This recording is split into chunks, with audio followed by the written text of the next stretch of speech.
Nakakabad trip na naman ang traffic. Ang saya sa EDSA, may parking sa kalsada. Para sa airport, todo mag-airport. Nagwawala si Lola pag na kasi may bala. Huwag mag-alala dahil malapit na. Oras na ng pagbabago. Tayo sumayaw, lahat ay sumigaw. Oras na. Time is 2:30.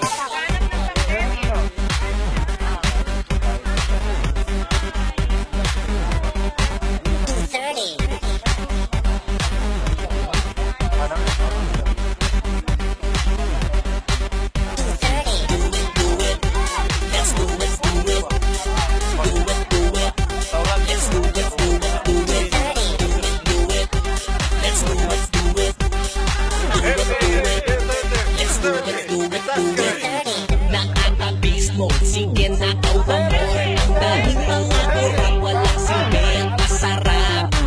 Malala na mga ato sa droga. Kaya magtago ka kahit bawal na ang bad. Huwag mag-alala dahil malapit na. Oras na magbabago. Tayo sumayaw, lahat ay sumigaw. Oras na. Time is 2:30. Hindi payat-payat. Balik mo payat-payat.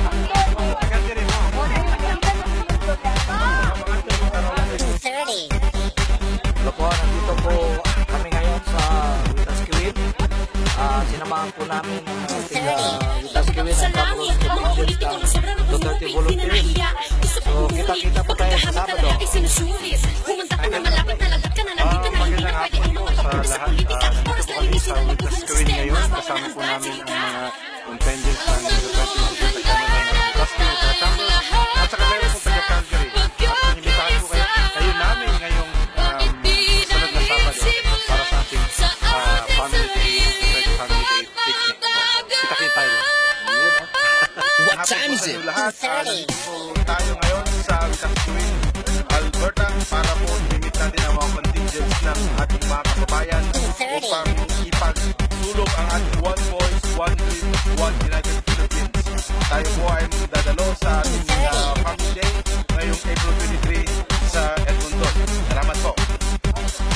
Magandang hapon po sa ngayon sa Witas Kiwit, Alberta.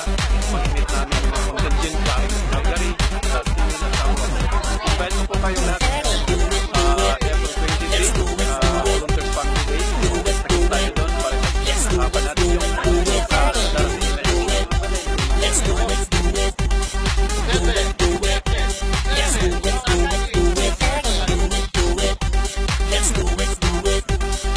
Okay, ako si Tony kanina, Presidente ng Filipino Community ng Witas Kiwit, Alberta, Canada.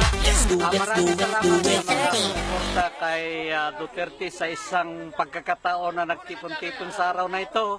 Ay kami po ay buong puso na nagpapasalamat ang bawat isa, although na 2 days lang itong preparasyon na ito. Maraming salamat sa mga leader na galing sa Edmonton Volunteer, si Benji Lindo, isang active na supporter kay Rudy Duterte. Maraming salamat sa mga Pilipinong sumuporta sa araw na ito. Malaking bagay na nagawa natin sa pagkaisa na tayo'y gumawa ng isang kababalaghan sa pagsuporta sa ating presidente na tumakbo, walang iba kundi si Rudy Duterte.